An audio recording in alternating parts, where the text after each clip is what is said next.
So this question is a very good one.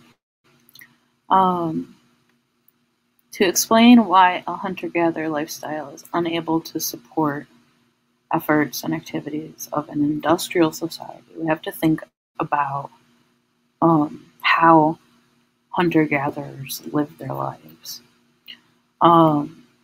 Essentially, they are foragers, living by chasing their food. They are following the herds, the animals, and following the seasonality of where the rain is, where the plants are growing, and tend to be somewhat nomadic in that as well. So a hunter-gatherer tribe tends to be a smaller group of people compared to a large city that moves around quite a bit to chase their food, to chase the resources that they need to survive.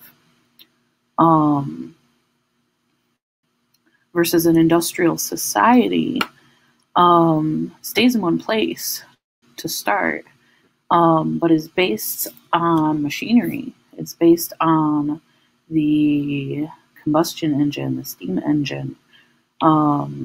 It's based on using complex machines and tools way beyond anything the hunter-gatherers could assemble or frankly comprehend. At that point, they just did not have that knowledge. And an industrialized society was multiple levels of complexity above in technology as far as the machinery involved with the tools they use.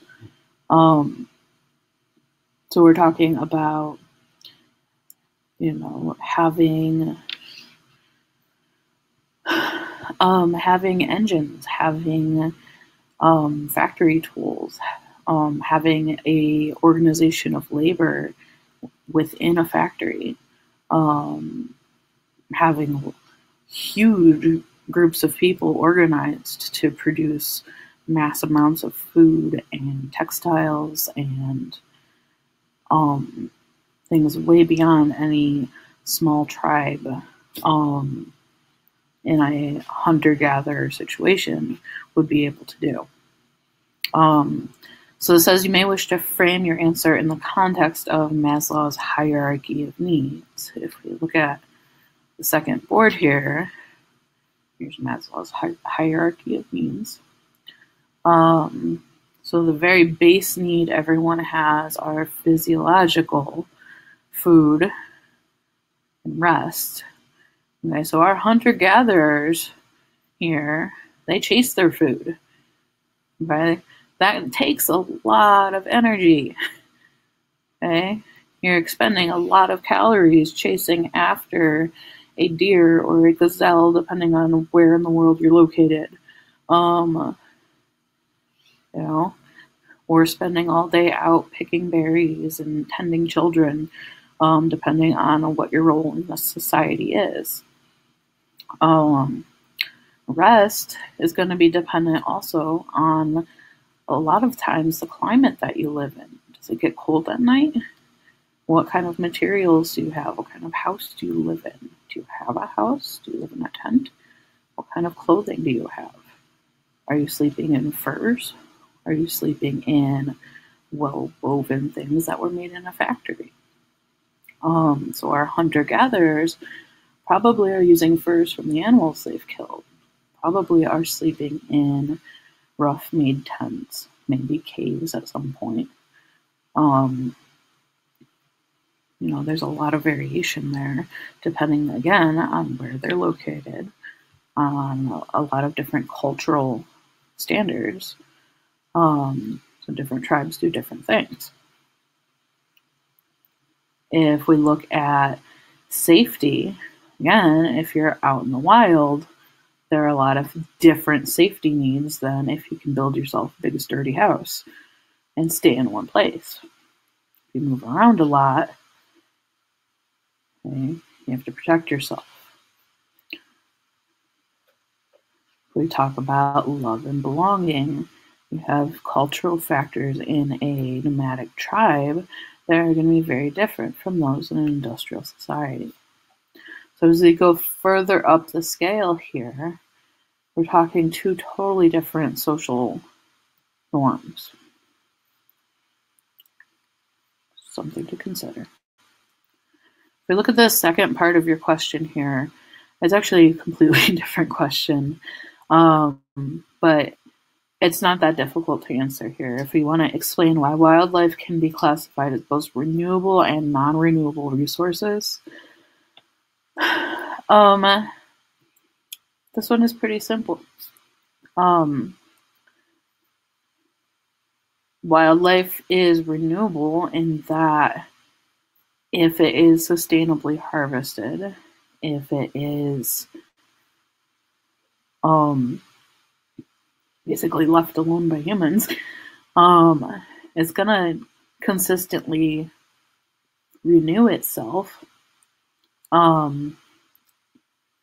as long as the system is allowed to naturally replenish itself. If the predator-prey cycle is allowed to exist in a balanced state.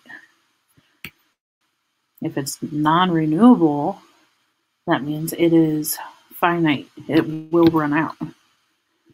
So wildlife as a non-renewable resource really just means that we're going to eat all of this if we continue eating it at this pace.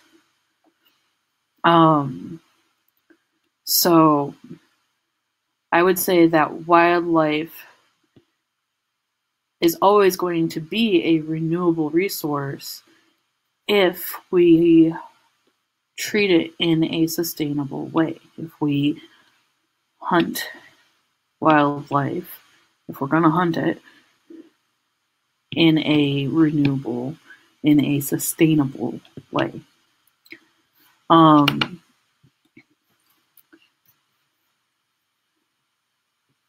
So to define the terms renewable resource and non-renewable resource, something is renewable when it can be replenished naturally, whether that is by allowing a population to recover, or by allowing a natural resource such as water to replenish itself with the seasons. So by not using all of the water that is put in during the rainy season, leaving some in reserve, you are maintaining that renewable resource for your population, even a little bit behind, and not using up all of that resource, and then waiting for the next rainy season to come around and replenish that resource. Okay. A non-renewable resource here would be something like coal or oil. This is something that is limited. There's only so much of it in the ground, and we're going to burn it all up, and then it will be gone. So more examples of renewable resources: solar energy, wind energy, okay, hydropower. Those are all renewable resources. Those are actually limitless resources. We should be using them more. So I hope this helped. If you guys have any questions on this, feel free to send me a message. I'm happy to help.